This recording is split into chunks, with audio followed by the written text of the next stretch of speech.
This video is going to show you how to use PowerPoint to draw the planet Earth. The hope is that you'll be able to use the tools and skills you learn in this video to create other wonderful and creative objects to enhance your teaching if you're a teacher, or to maybe complete a school project if you are a student. The video is a bit long and I'll probably move pretty fast in a few places, but you can always rewatch those pieces if you feel like you missed something. So let's get started. So you get started with this project by opening a new PowerPoint. First thing I like to do is I like to set up my workspace. I want to make sure that the tools I'm going to use a lot are easy to get to. So I like to make sure I've got my standard and formatting toolbars up on the top of the screen, my task pane over here on the far right hand side of the screen, and down at the bottom, maybe most importantly, make sure I have my drawing toolbar. If you do not see any or some of those toolbars, simply go up to View, Toolbars, and you can select the toolbars that you might be missing here.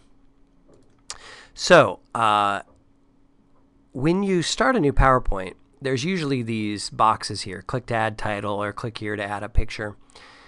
You want to clear those out. The fastest and easiest way to clear those out is over on your task pane. Make sure you're on the slide layout screen. Click the blank button and that will get rid of them. And now you're ready to start. So to get started drawing the Earth, I need a circle. So the oval tool is right down here on the bottom of the screen. And as the name implies, it allows you to draw ovals. Now in the case of the Earth, I want a circle. I want a perfect circle. So if you click on the oval tool, and while you're drawing the tool, hold down the Shift key. So I'm pressing Shift on my keyboard, and this allows me to create a perfectly proportional circle. So go ahead and draw a circle, and you're ready to get started. So in order to draw the continents and the pieces of my planet, I'm going to use the curved line tool. Now let me shrink this window down a little bit so we can see that. Down here on Auto Shapes, there's all sorts of goodies to play around with, and the line tool is the first one of the bunch. Now you can see I've got 6 different line types that I could draw. I'm going to use the curved line tool to draw my continents. Now since I'm going to be using the curved line tool a lot, I want this tool to be easily accessible for me. So I'm going to actually break this toolbar off by clicking on those series of dots that are located on the top, and I can just pull that those line tools right up onto the screen where they're easy to get to. In fact, anywhere you see those dots, you can see a series of dots right there. There's a series of dots right there. Anywhere you see those, that becomes a movable palette, so you can drag those around.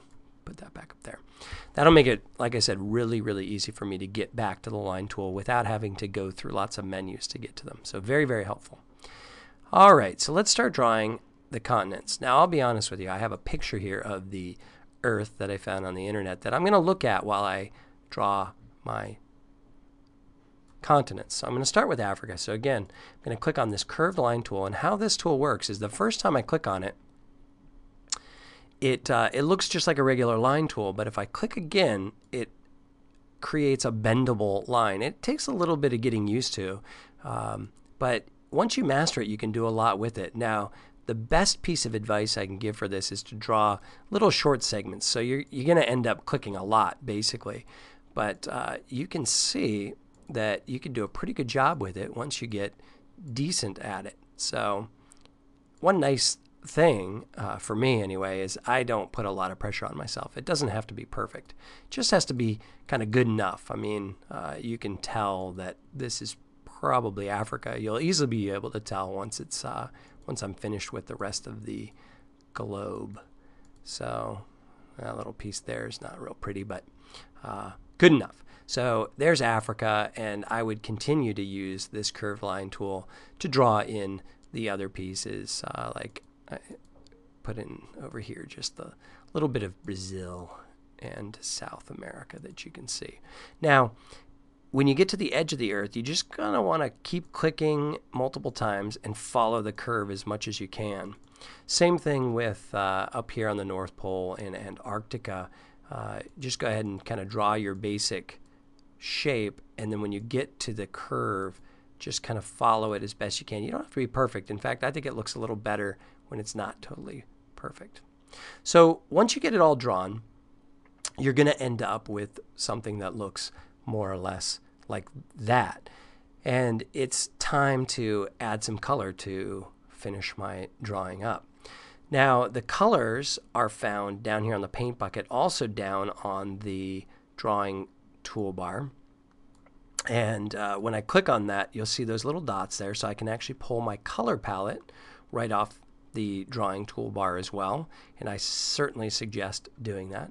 Now when I click on any of these continents, you can see I've got my fill colors right there, easy to use. Find the color green you're looking for. If you need to click on more fill colors and select a slightly different color, you can certainly do that as well. Actually, I like that second choice better.